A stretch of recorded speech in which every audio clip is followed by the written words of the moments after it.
Okay, so we can begin right now. Okay, so introducing myself, I am Sabrina, one of the co-founders of Calm Collective Asia, and our mission is to normalize mental health conversations in Asia and hopefully break the stigma in this part of the world. So for today's conversation, we have amazing guests. We have our Minister of State, Alvin Tan. We have Dr. Geraldine Tan, who's a psychologist, and we have student and YouTuber, Leon Yam. So I'll be getting them to introduce themselves. But before we get into that, I just wanted to just share my 2 cents on this topic that we're speaking about today. So we're going to be talking about study tips that just make sense. It's a TikTok thing, as I'm told by younger friends. And the thing is, a lot of the times when we talk about study tips, we are always talking about, very practical stuff like, okay, study before the exam, make sure you get enough sleep, hopefully. But we all know that we don't really do that. But this time around, with the past year and a half of home-based learning, as well as all the events that have been happening within the schools and the student community, we really thought that it was important to bring up this topic during this time, whether it's amongst students or whether it's amongst the parents as well. Because I think a lot of us are really asking ourselves, how can we best support the student community during these times? And of course, it's harder now more than ever because of COVID, because of home-based learning, because of all the uncertainty and changes that are coming up. So we're also really, really happy to have a partner for our event, and they are Lazada, as you can see here. So Lazada has been amazing, amazing partners in stepping forward to help us bring this event to the community, helping us push it out to more people. And we're really, really glad for their support today. So let's get into the introductions. Maybe, Alvin, you could start first, and you could share why this topic is important to you. Sure, thanks, Sabrina. And hi, everyone. Good evening. My name is Alvin. I quit my job about a year ago, and I now have 3 jobs. Uh, so I do three jobs. I am Minister of State for 2 ministries. That's trade and industry. Effectively, what that does is to bring in jobs to Singapore investments. In fact, I was at one German company just a couple of hours ago. And then the other part of the brain that it's being used is on the community culture and youth side. So that's fun because I deal a lot with youths. I work with them. I work on art stuff. I work on sports stuff. And also to preserve our racial and religious harmony in Singapore. So very, very different aspects. And then the third one is I help to catch mosquitoes for my residents as a local MP for Momin Cane Hill. So if you're living around the town area, Pekyo area, Little India area, and if you have a mosquito problem, usually I'm the one that you can reach out to. This is important to me because I think having gone through a very difficult teenage years and also having been very, very bad in school, so I cannot give any of you study tips. I think Leon is the one that can give you the best study tips because I watch his YouTube videos and I wish that his YouTube videos were present when I was a student. But I thought that, given years of post-school experience, I can share a little bit that might be quite useful to all of you. So looking forward. So thank you to Lazada. Thank you to Sabrina and the Calm Collective Asia team as well. Thank you so much, Alvin. All right, over to you, Geraldine. Hi Sabrina, hi Alvin, hi Leon, and hi everyone. Thank you, Sabrina, for the invite again. I'm really excited, and I'm so excited because it has been such a difficult time for so many students, especially during this COVID period. And so many of the students have been pushed to the brink of self-injurious behaviors and suicidal intentions. So we've just got another call in today, and we're going to see the student tomorrow.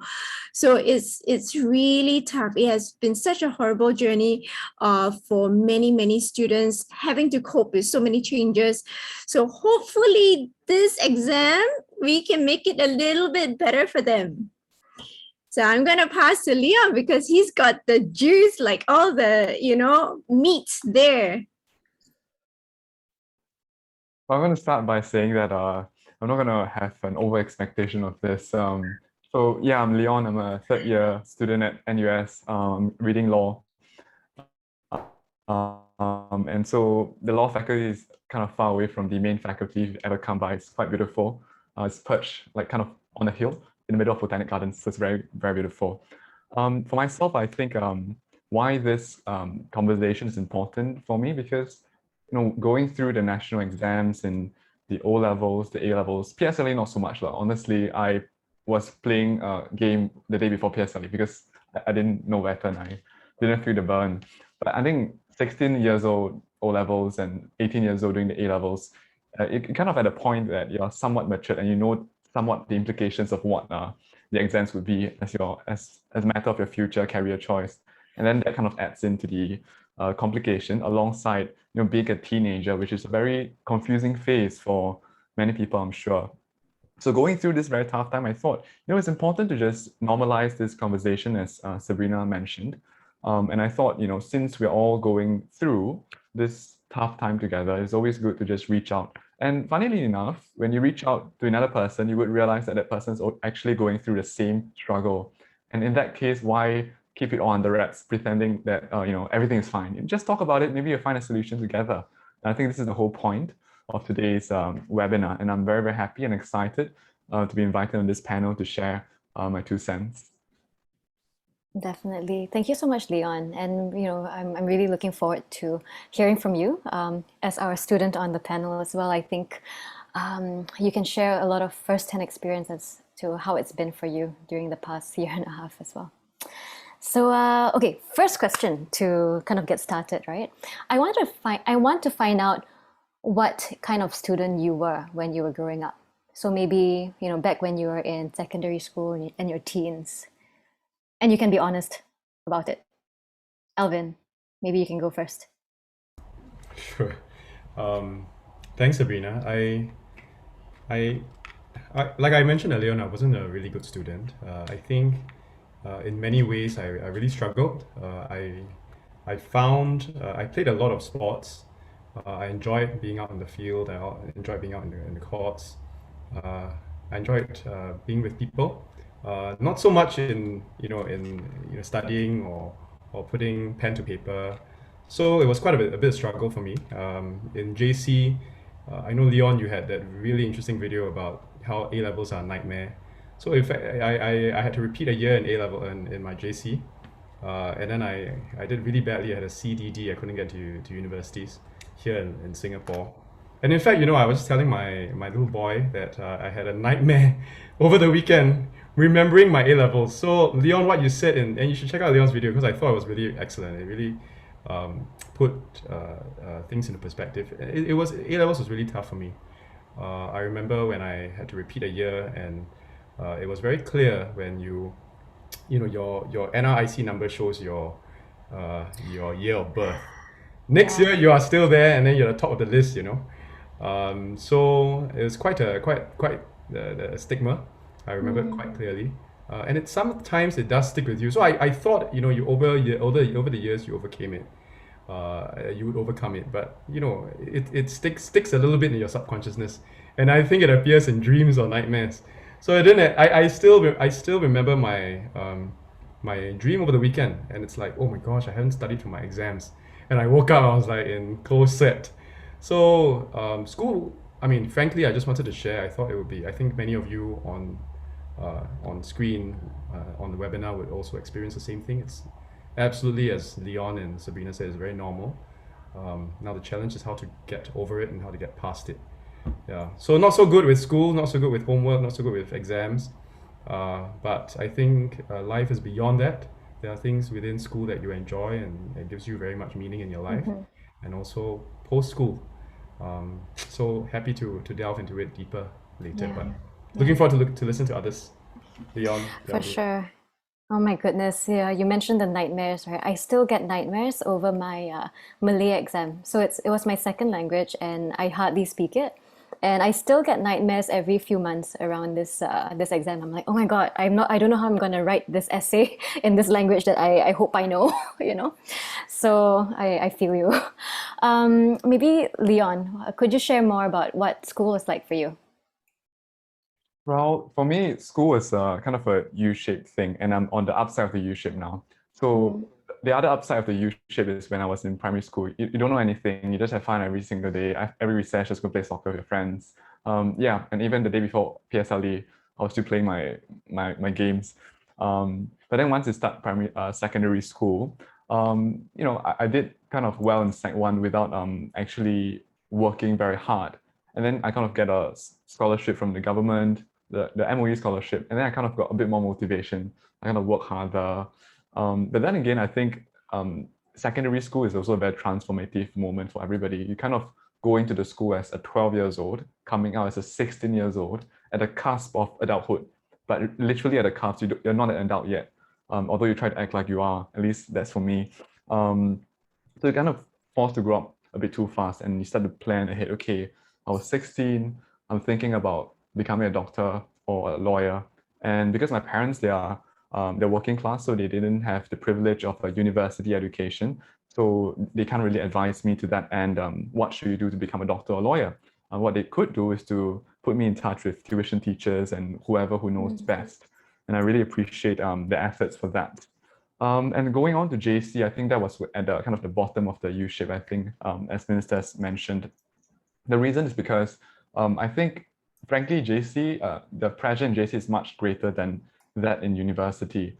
The reason is that university, if you get a B minus or even if you fail a module, you still can kind of get a job and move on, But the A level, the weightage on that is really quite a lot. That exam determines your, regardless, I don't need to say too much about it, but it determines your kind of, at least the next 5 years where you're going to stand. At least if you are thinking about becoming a doctor or a lawyer, at least that's what I was thinking about, then you need to qualify a certain grade to get into a certain school. So it was quite stressful, honestly. The time, it was stressful because the academics was hard. Also, and then my friends are also busy. I didn't really have the time to entertain me or me to entertain them, because I'm quite a solo learner, at least for A levels. I study better alone. And so it becomes quite a lonely experience. And honestly, during that time, I worked like a robot, working up 8 a.m., 9 to 12 paper, do a past year paper, at least the 3 months before an exam, past year paper, lunch break, then 2 to 5, another past year paper, watch some television, and 8 to 11, mark the past year paper myself. Do that every day. It's very, very monotonous. It's effective, though monotonous. And it was a difficult period for sure. And that time I actually sought help of a counselor, and I'll share this very candidly because I don't think there's a shame to say that you have to see a counselor, because I think it's important to admit that. And because, the fact that I have to see a counselor means that I was under quite great stress. And if I have to still hide that fact of seeing a counselor, I think it's quite futile to that end. So it was a difficult time, but I think during that time, with the support of my friends, my family, I found within myself that tremendous resilience, that repository of resilience that I can deal with anything, tough as it may be. And after the A levels, that's when it goes up. And then you go to army, have a good time in army. Then after I go travel and I start university, and it kind of dipped a bit because the past 2 years was extremely tough. For law school, it's like the first 2 years, you kind of do the exams and everything to get a job. And after the first 2 years, the next 2 years is like the upside, looking forward to exchange and everything. So I'm currently at the upside. So I've been through that U-shaped cycle. Wow, Leon, thanks for sharing all of that. And I'm really happy to hear that you're on the upside at the moment. And it's really interesting that you brought up, your journey between secondary school, I mean, even PSLE to secondary school to JC. And I think what I'm hearing is that, I think exams, especially in Singapore, it's such a big moment for a student's life, right? It's such a big part, such that it's kind of like a make or break moment. I think we carry the perception that, okay, if you don't do well in your exams, then you're not going to do well in life. But I think as an adult, I mean, at least for me, years and years removed from the education system at the moment. Right now, I have also gained a lot of insight and perspective into how exams actually don't matter that much in the big picture.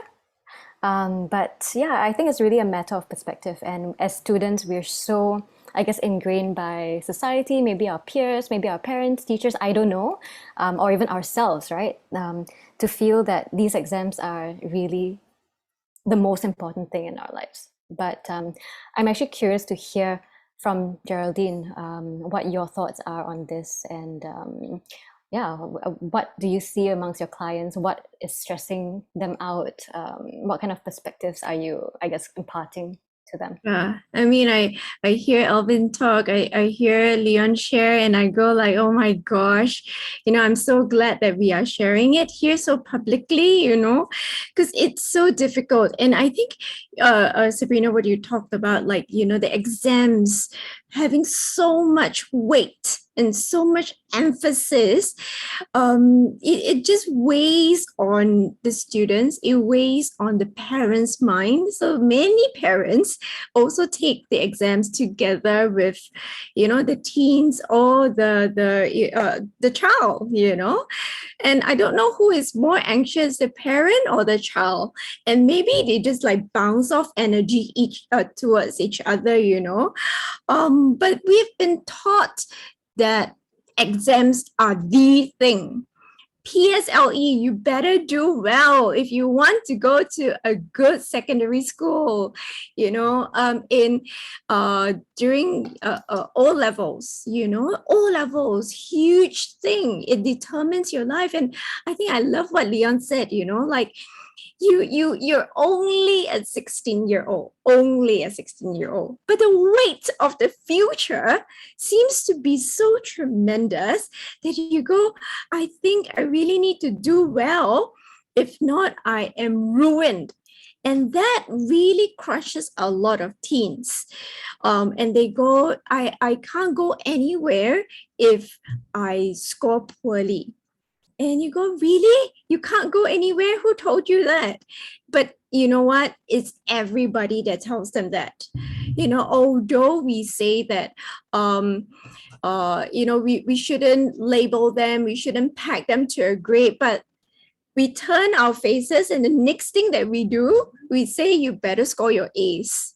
It is everything, I was fortunate enough. So, as opposed to Leon, right? My secondary school was horrible. I had a terrible time there, and I was really stressed. So somehow or other, when I went into JC, I took an opposite approach. So I had a little bit more fun during that time, which helped tremendously. A's or not, I'm gonna have my fun. And that helps so much more. But A levels was another big thing, right? Because everyone is going like, you better get your A's. If not, you better score your grades. If not, you can't get into a university. And during my time is everybody is getting their university degree. You better get it also. Oh my gosh, that weight, right? It was, again, another thing that an 18-year-old had to then shoulder. So, and all through this adolescence period, right? So from 12 to about, your 18, 19, 20 is your adolescence age. So a lot of changes are occurring in the body concurrently. So you've got stress, you've got growing up to do, you've got all the development to do, and then what, right? So yeah, a lot of things our teens go through now. So how is a teen supposed to balance everything? Honestly, it's I don't know. We've all gone through teen adolescence, so Leon, Alvin, even Sabrina yourself, how did you get through that? Geraldine, it was a complicated time. In short, it was tough. It is, right? Yeah. Maybe I can kind of reframe or rephrase the question, right? Alvin, your kids are, you said 7 and 9. What, as a parent, what are your thoughts on taking them through their teenage years, or guiding them through exams and school? I'm terrified. No, my son is going to he has oral exams, both in Mandarin and English, tomorrow and Friday. So my wife and I have a little bit of a different approach towards this. She's teaching him exam techniques, and I just teach him to just have fun. So for example, he just went downstairs and then he was playing with his neighbors. And then so to practice his Chinese, right? My wife said, can you share, what happened? Because he scraped his knee. So can you just share, what happened? And after that, so he did it quite robotically. And he used this 成语, he used 四脚朝天. Basically, so I said, do you know what 四脚朝天? Then he says, yeah. Effectively, I'm just lying on my back and then, my arms and my legs are all facing the sky. That's basically you fall down and you four limbs facing the sky. That's the literal translation. I said, did you really fall down and 四脚朝天? They said, no, not really. I fell and I scraped my knee. So I said, then why do you use 四脚朝天 if you did not, fall in that way?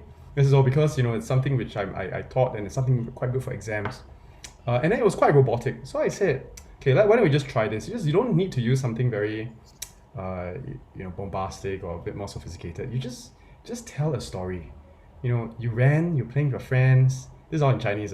You ran, you played with your friends, you scraped. How did you feel? And then use your arms, use animation. Tell a story. It's not don't make it like an exam. So you can see his little face just, oh, I can do that.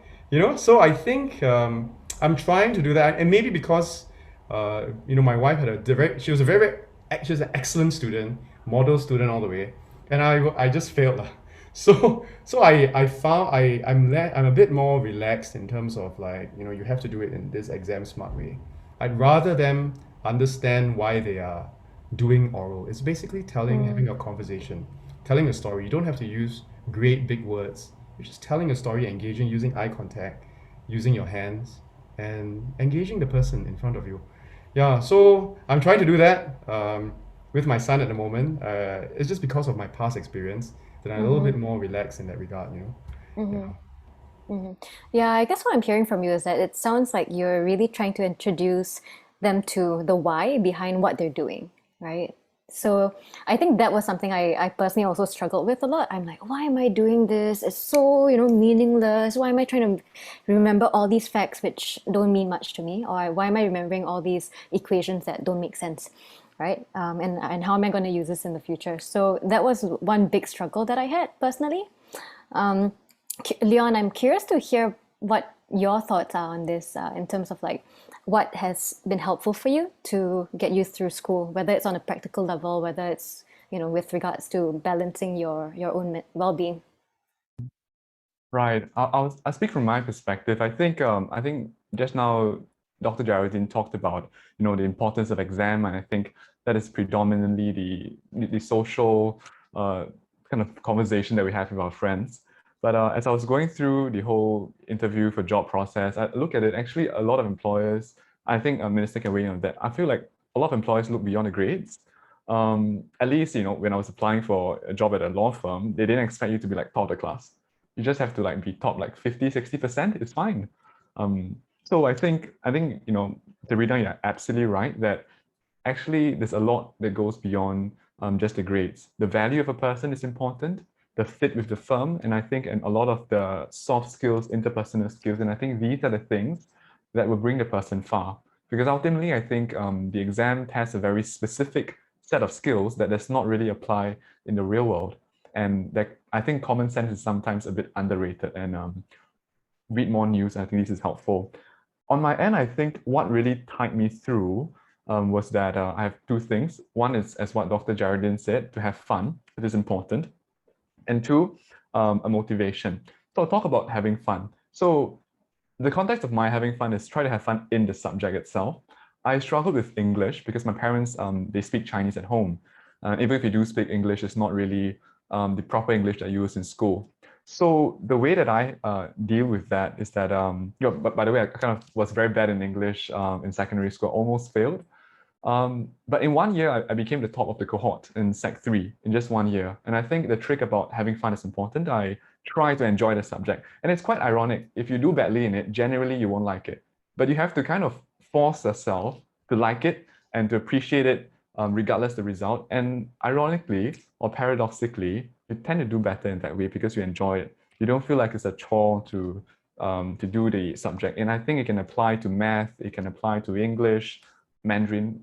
I think Mandarin is a subject that many people struggle with. So I try to read books, I use vocabulary, I go for tuition, and I think this really helped. At least I try to have fun with it. The second thing is that motivation. I think it's a truth that exam is not entirely fun, and I'm not the person who raise my hand and say, oh, I love the exams, anything. Maybe there's some people out there who love it, which is fine. But I think the motivation is what kind of get you through the tough time. And exams are, I think, realities of life, because there needs to be a certain way that society channels resources to certain portion. And I think exam needs to fulfill that function. But I think one should not put his self-worth and self-esteem on the exam. And I admit that one point I actually did that and it was very stressful. In fact, when I was trying to take a break just to watch a movie or go out with my friends, I feel like, hey, actually, I'm not studying. It's a waste of time. And then that is actually very, very unhealthy, because I was pegging my self-worth on the grades I have. And it's only after the whole A-level season and going through army and eventually university did I realize that actually we are actually a lot more than the grades we have on the paper. Yeah. Leon, I love that you said that. Yeah, we are definitely worth, our self-worth is more than our grades, and also it's a lot more than what we do, right? There's so much more to us as a whole human beyond how we appear externally, how we contribute to the society even. And I think a lot of us need to recognize that. So I'm curious, Dr. Geraldine, how do you hear similar perspectives coming up amongst your youth clients, and how do you help them navigate these, I guess, these challenges as a therapist? I think I'm going to be a bit of a devil's advocate here, because, I hear Leon talking about like self-worth is not pegged to grades. And I hear that, and I know that. But so many youths come to me and say, they feel the responsibility of getting those grades. They feel that they need to, because they are birth order number 1, or their sibling hasn't achieved, or the sibling has achieved, or their parents are very accomplished, and they feel the burden of that role on them, the responsibility on them to get those grades. Or sometimes it's the burden of success. So I'm not sure if anyone feels that way, but some of the students that come to me, you'll be really surprised. They are A students. They're not only A students, they are A star students. And they say, I'm gonna do poorly. And their poorly is 92. And they're so afraid of falling beneath the last grade that they have gotten. That, the burden of that success that they have been attaining weighs so much on them. Right? So sometimes it is the roles, the roles that is given to them. Sometimes it's that burden of success. And then what happens is sometimes by the time they come to me, there's fear of failure or fear of success. And although, these are seemingly very popsy terms, there is actually a term. So fear of failure is atichiphobia. I'm not sure if I'm pronouncing it correctly, but there is a phobia. And fear of success is achieve me phobia. Yeah, so there is a phobia there. But what it just means when it becomes a phobia, it is clinical. There is very debilitating sort of signs and symptoms that they cannot function anymore. They cannot move forward. They are stuck. So that's when they would come to us. But I would want to send a message out there. Do not wait until that stage before you come to a therapist. You know, even if you feel uncomfortable and you need to put things in perspective, just check in with your school counselor, check in with a therapist. We'll just rearrange everything, and you can see you can see things from a different perspective. I think the key word is it sounds like it's really about perspective, right? What can seem like failure to someone might seem like success to another, right? 92 for me would be amazing. I would be super happy with it. Yeah.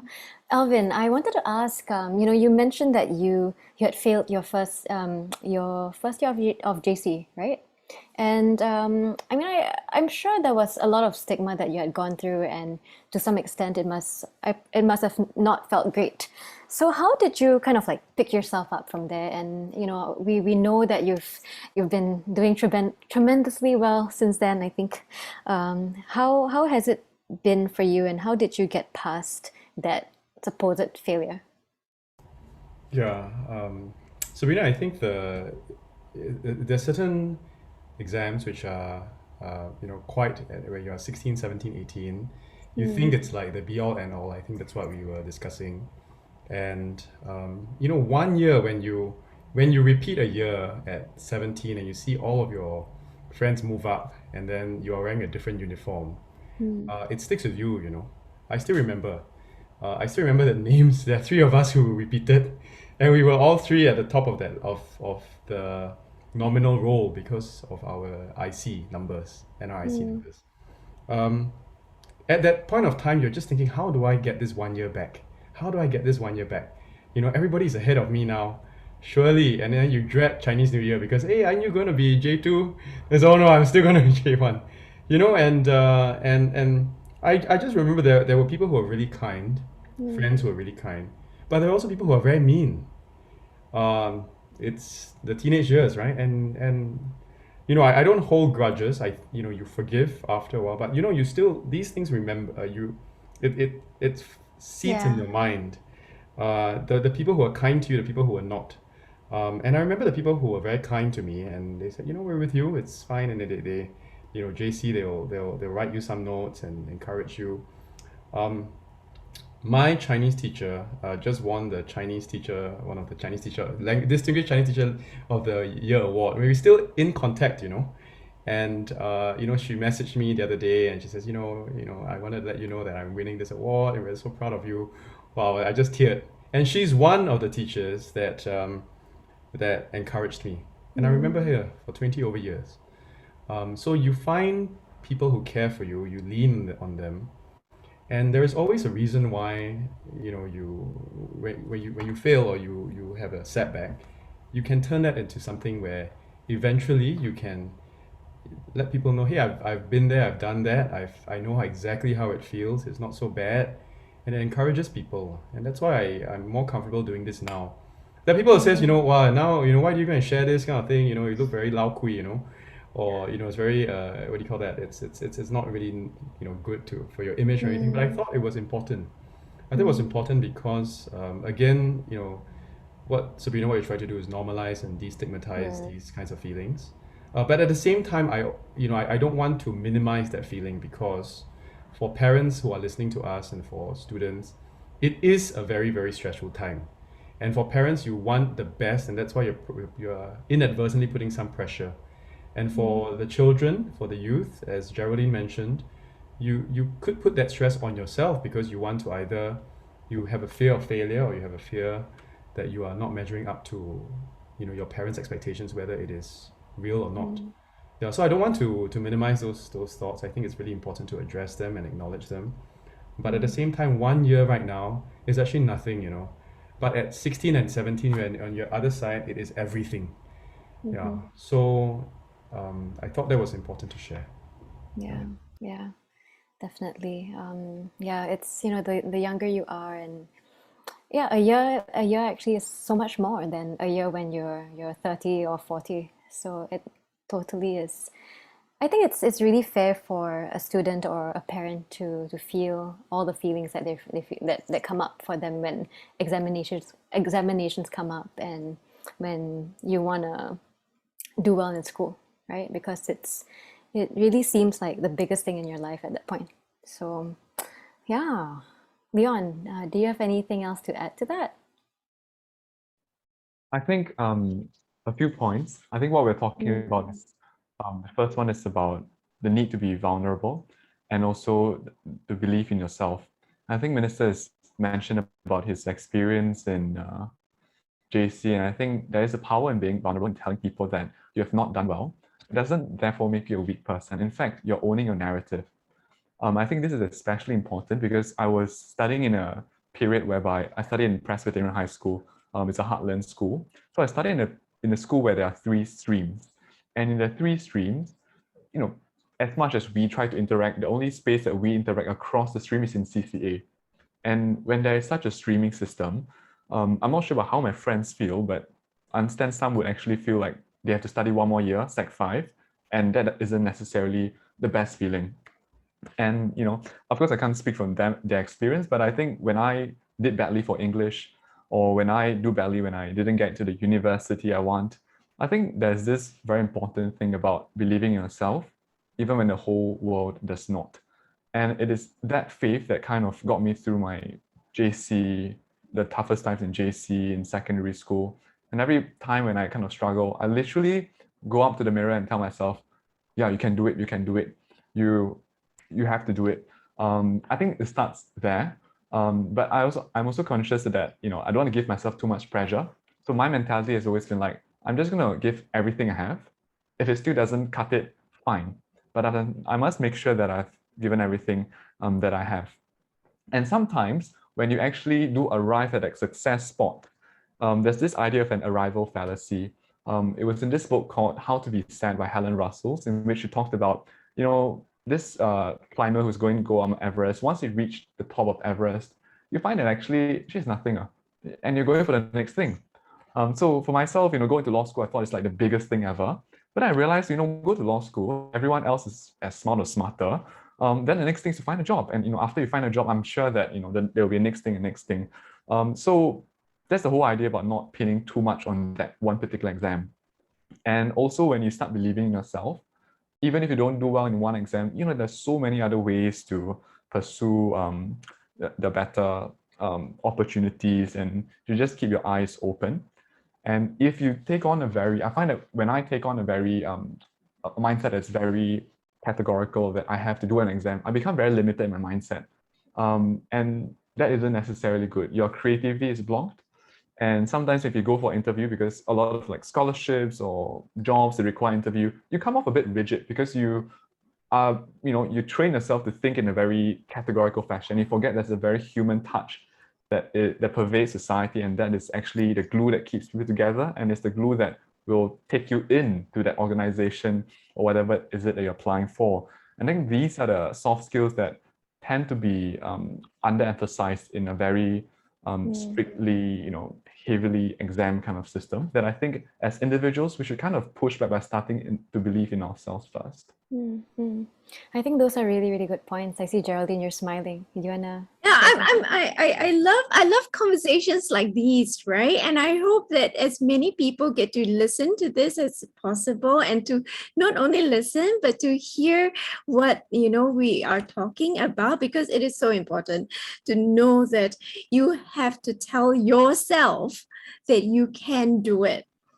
Because if you tell yourself, I cannot, the outcome is you cannot, even if we tell you, you can, right? But if you tell yourself, I can, it's that first step to plucking up that courage to say, I will take that first step. It is okay to take that first step. And even if I fall down, it's okay. I can stand up. And it's perfectly fine. I'm just going to learn differently. People walk across or they run and they don't fall. So they learn that they can run. But I learn how to run and I fall. I learn how to run carefully. So why not? And sometimes the children don't know and don't hear this enough. And I'm so glad that we brought it up today, and I think, what Leon said about, doing the best that you can do. And that is something that I would love all parents to tell their children. And that's something that I reminded my children too, because the school system tells them you must score those A's. So mommy tells them that, as long as you put in effort, is good enough for me. So they come crying, right? And I go like, okay, maybe it's not as great as what you wanted it to be, but did you put in the effort? If you're gaming all the time and you didn't put in effort, then you don't come crying to me because you know exactly what you need to do. But if you've put in effort, then let's look at what areas you can build up on, because you've already got some foundation. So let's build up on that. For sure. I mean, I think the building upon the idea of building yourself up, right? I think a lot of it is really about one's own mindset towards exams, towards success, as well as your own experience that whoever you're exposed to, that also affects your own self-talk. And I think it's really, really important to have that positive self-talk and mindset when we're undertaking any challenge in life. And I think that's kind of like what they call resilience eventually. So I am curious as to how someone could build up that self-confidence, that positive self-talk, maybe through counseling, therapy. Leon, I'm not sure if you would like to share about your personal experience with counseling. Well, I think for myself, I start by saying I am and not I will succeed or I will do well. I'm a fighter, kind of tell yourself, or something along the lines of that. I am a hard worker. And it starts from there, because I am means that you are the person and it is in your blood, that you have it within you. And when you say that I will, it means that it's kind of a wave, it's not really there. So that positive self-talk, I think, starts from within. And I think there's this image of Obama's, when he gives like a talk, he goes to the mirror and he actually kind of do a positive self-talk to himself. I think that is actually important. And to actually build yourself up, I don't find like going to counseling really help, because that is for more like going through the stressful periods. So, but to really build yourself up, I think it comes more from within. I understand perhaps Dr. Geraldine could share, like, I'm sure that there's a lot of high functioning people who face clinical issues, and I was watching this show recently called Billions, and in this show there's actually a performance coach within a hedge fund. And I'm not sure if this is something that's common, but perhaps, yeah, Dr. Geraldine will be better placed to answer that. But I think for the student wise, just tell yourself you are a fighter, you are a hard worker, and your self-worth is not based on that. And even if you don't do well, you can always climb up. And I think it is that very faith in yourself that makes the difference, really. Yeah. Alvin, do you have that kind of self-talk every morning ritual? Do you have a morning ritual? Yeah, like Leon, I look in the mirror and tell myself I can do it. No, I'm not. I was kidding. As a teen and after a while, you find different anchors. Sometimes you find it within yourself. You gain esteem. You lose esteem and you gain esteem over time. You grow a little bit more confident as you start to run through the gears. But it hits you everywhere in every time in your career. I have spiritual anchors. I developed that over time. That anchors me because it's the other, and I think that spiritual anchor enables me not just to be, like Leon, a competitor, which I like to think I am, but it also helps me to develop, empathy, humility, and others, which I think it's very important. The kind of traits and qualities that over the many years that I've been in the private sector, the non-profit and the public sector has come into good stead. So I think those traits are incredibly important. But every time I switch careers, and I've had different careers that have been in many different, I've worked in the UN, I've worked in investment banking or tech, and then now in government. Every time I switched a job, it's drinking from the fire hose. And then it comes again. I was like, oh man, I'm not good enough. Wow, how do I even, I don't even know anything about equity markets, when I went in, and it's fresh. And then you find a mentor. You find somebody who cares for you, who's willing to go out there, and you ask for mentorship. First year, always really tough. I mean, Leon, if you probably first year law school, you're like, what the hell I'm doing? I remember, in investment banking, it was so tough, so damn tough the first year. Then I went to tech also, I didn't know what in the world I was doing. And now in government, after it was even worse, and with the COVID crisis, and you have to do with all of these different things piled up, and people normally go into public office. It's really tough enough. Then you have this crisis, economic crisis, health crisis. You got to make these calls. People blame you. People cheer you on. It's incredible. But the first year is always tough. You take it on. You drink from a fire hose, and then you start to build, and you start saying, "Oh, I'm starting to piece things together." So don't need to do it by yourself. Have mentors. Even at my stage, my age, my level, I do ask the senior ministers, some of them, can I have a coffee? Can I tap your brains a little bit? What advice would you give? And it helps significantly. So never be afraid to ask for help. I think that was Leon's point. And usually people would want to offer that help, and you will benefit enormously from it. Yeah. Definitely. I think it takes a lot of courage for people to seek for help, right? I think it takes a lot of vulnerability as well to recognize that you need help. Geraldine. So we have some questions coming in from the audience before we wrap up. I know the time has kind of flown by very quickly. So I have a question for Dr. Geraldine. So someone asked, what tips would you suggest to students who are facing tremendous stress when nearing the examination period? For example, a day before the exam paper. What's something that they can do to calm themselves down?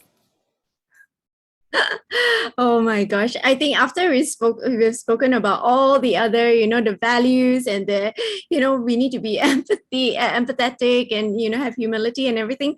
We are still back to, we have to take the examinations. So one thing that I've always, asked the students is that, what is your style? Because some of us are cram the last minute sort of people, and I am that sort of person. Like you can't tell, you give me like 3 months, to do something. I will still be the last minute person, but some people require the entire period. So please know your style, and if you are the kind that is really kanchong, so anxious the night before, ditch your books. Really, just ditch your books, because holding it's not gonna get any more information into your brain. Instead, have a good meal with your family, go for a walk, that would definitely help. Some of them are so anxious, they're stuck in the toilet the minute before they go in for their paper. Now that's not worth it. Your adrenaline is on high. Now, I'm not saying we need to do away with all the adrenaline. A little bit of stress is good. It keeps us on our toes and it keeps us all alert. So we need that, right? So we need to have the optimal level of stress in our bodies to be able to complete that intense piece of work. So being self-aware of the style. I've got 3, the second one is knowing your material. So if you know your material, you go in there, the heart beats really fast, but you've got it. You've got the information in you. right? And the last one is, I think like what Alvin was talking about, having that social resource. So if you're in school, please ensure that you chat with your friends. Don't isolate yourself. Those that love to put on their hoodie and just hide in a corner, no, open your hoodie and look around, because everybody, not everybody lah, possibly your friends are also as anxious as you. And I love how, Alvin, you're saying that even until this age you would check in with a mentor. And I laughed at that because, I really love to share this. The teens always ask me, Auntie Jerry, do you have counseling yourself? And I said, of course I do. And one teen actually goes, oh, you mean my psychologist has a grand psychologist? And I go, yes.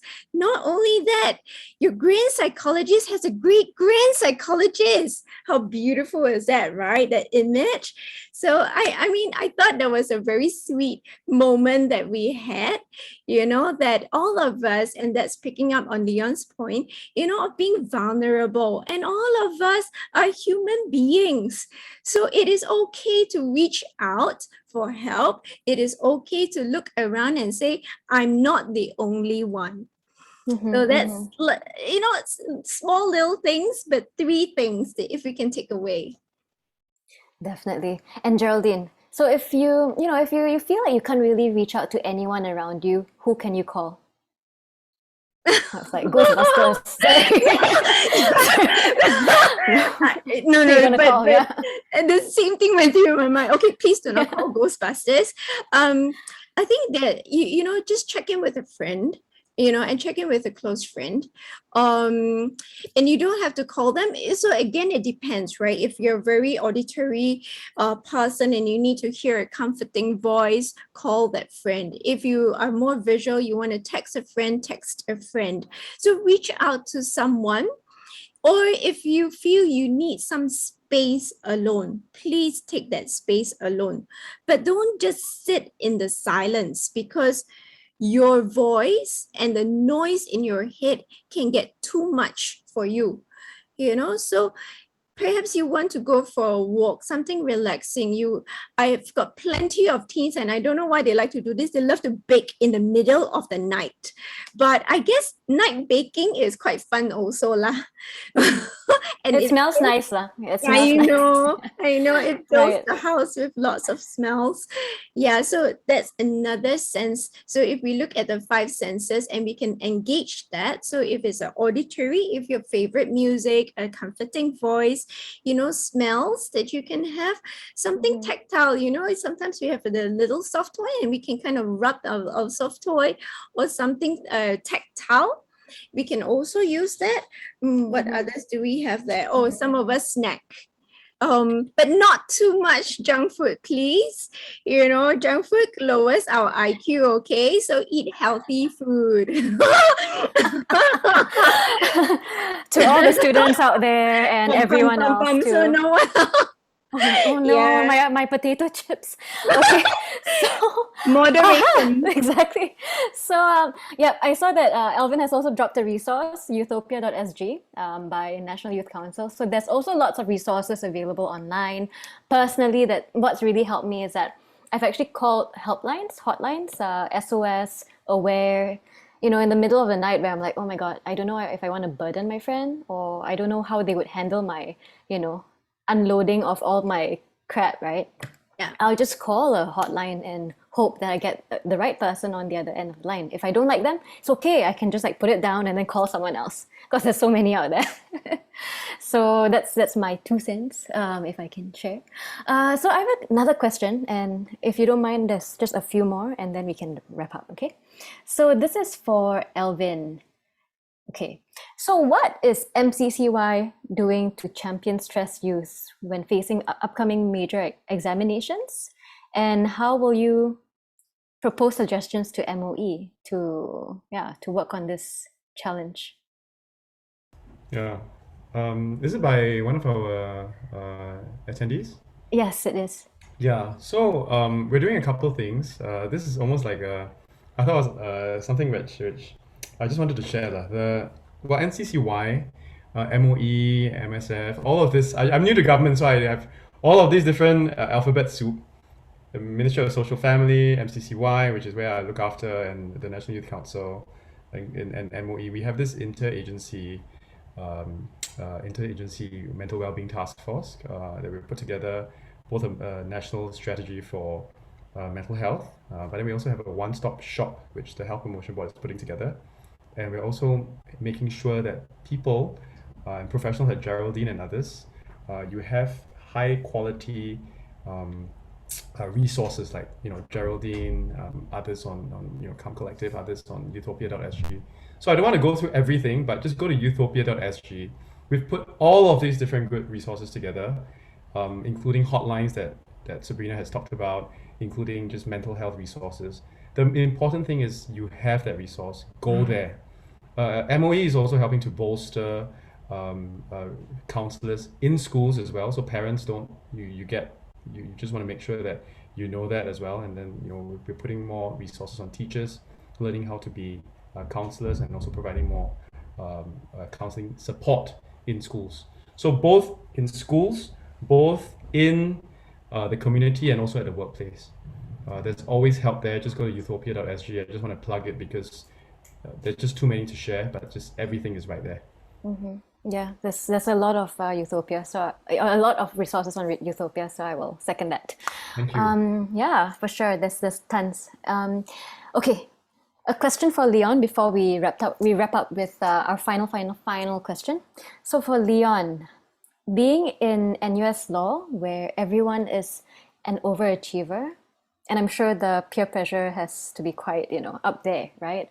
How do you find balance through that? How do you, work through the challenge of like comparing yourself with your peers?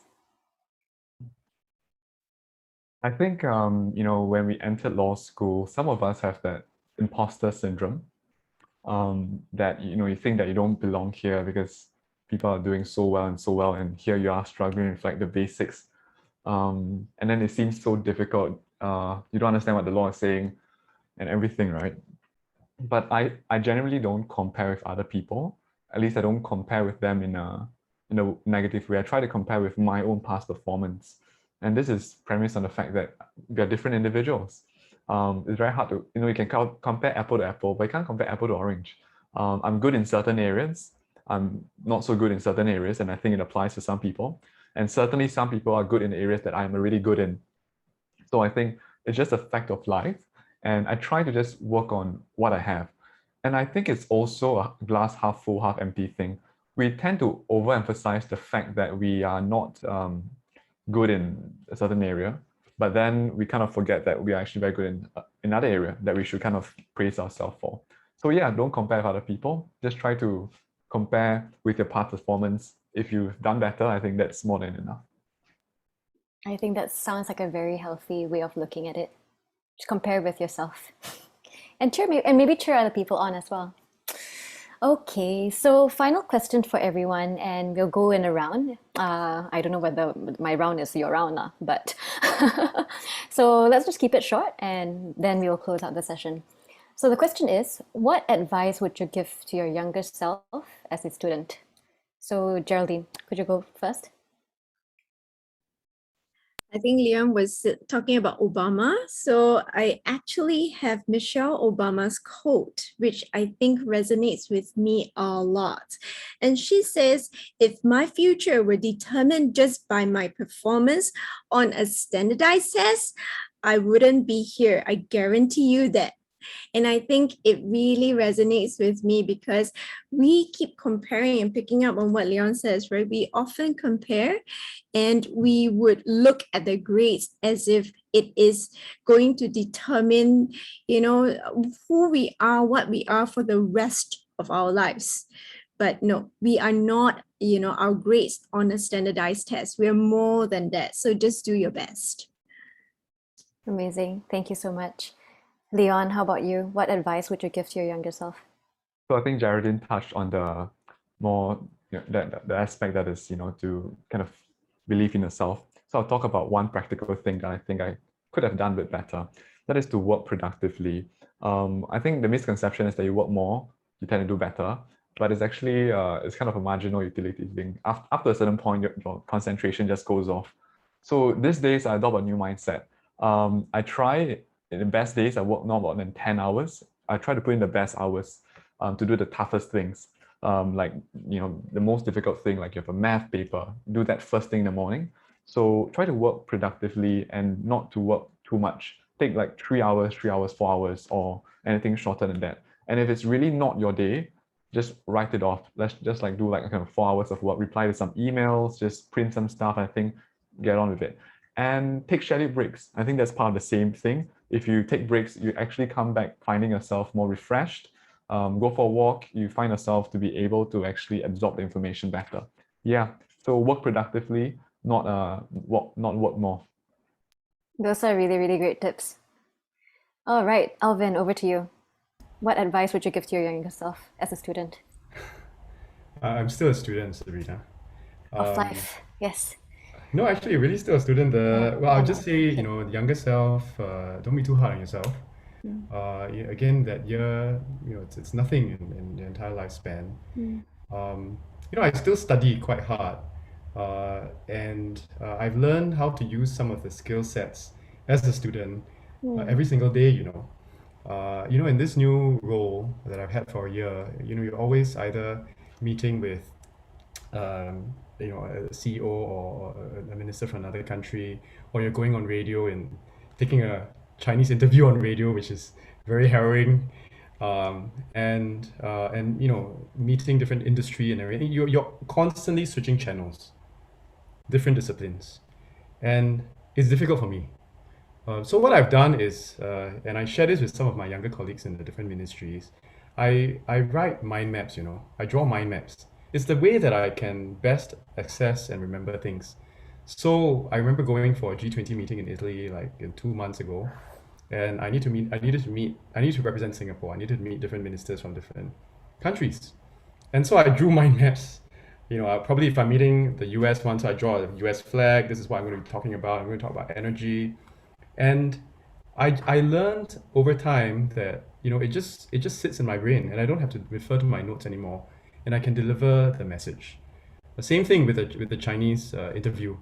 I remember that night, and my son was just and my daughter was here, and she said, "Hey, Papa, what are you doing?" I said, "Wow, there is stress. I'm tomorrow I have Chinese." Chinese exam. No, yeah, basically it's a Chinese Right, yeah. radio interview, UFM. Yeah. So like, and I looked at some of my peers, the other ministers of state who did it like 2-3 weeks, and they were someone so polished. So I said, "What jialat? I don't think I can hit that height." So I really studied really hard. I put things down in Mandarin. I put down my notes and everything, and then it just seeped into my mind. And then the next day, I was quite natural. The point I wanted to say is that you never stop learning. And if there's one thing that I learned over the years, is I learned how to learn. And I think that's the most important skill set that you can have. So that when, number one, life throws you lemons or whatever you might call it, like COVID, you can then learn how to deal with it. When you shift, and your generation, I'm speaking to the audience, your generation will have many different jobs. I had many different jobs across private, public, non-profit, and the jobs are going to change over time. Even Leon, even being a lawyer, it's gonna change over time. You're gonna have, courtrooms are now digital, for example. But how do you learn how to learn? That will put you in the best state.